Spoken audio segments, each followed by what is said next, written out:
Баршаңызға сәлем, менің арнама қош келдіңіздер. Бүгін біз балалардың сүйіп жейтін тәттісі маршмеллоуды үй жағдайында әзірлейміз.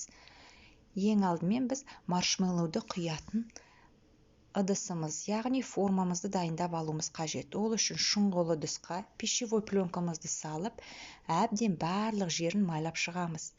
Майлауымыздың себебі біраздан кейін салған маршмеллоуымыз жабыспай оңай алыну үшін.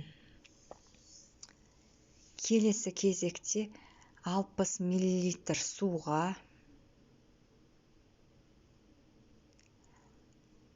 желатинімізді араластырып 15-20 минутқа қоямыз.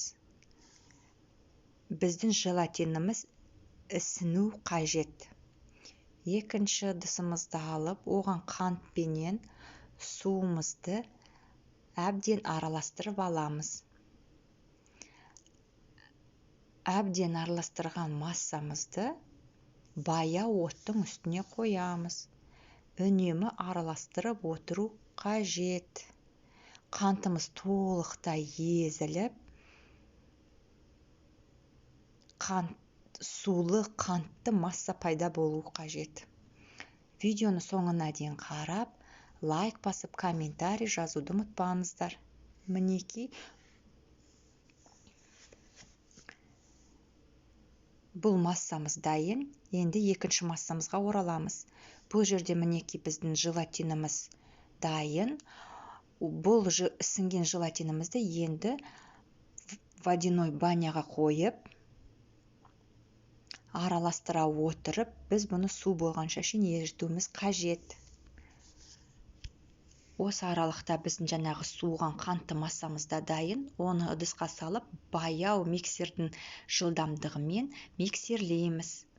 Миксерлей отырып, ақырын-ақырын жаңағы желатинді массамызды қосамыз. Миксердің жылдамдығын кішкене қосып отырып, жоғары жылдамдыққа дейін апарамыз.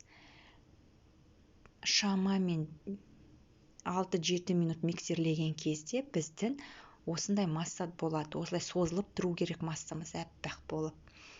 Дайын формама, алдын ала дайындаған формамызға салып, тоңазытқышқа 3-5 сағат аралығына қойып қоямыз. 3-5 сағат тұрған маршмеллоуымызды бір ас қасық крахмал, бір ас қасық қант ұнтағына араластыра аударып отырып кесіп аламыз. Қалаған формаңызда кесуге болады. Қант пен крахмалға араластырып, аунатып отырып кесуіміздің себебі біздің кесілген жерлеріміз жабысып қалмау үшін. Міне көріп отырғандай өте жұмсақ, массамыз біріккен, өте жұмсақ. Ауыздарыңызда еритін маршмеллоу шығады. Мінекей барлығын кесіп алдық. Қант ұнтағына араластырдық.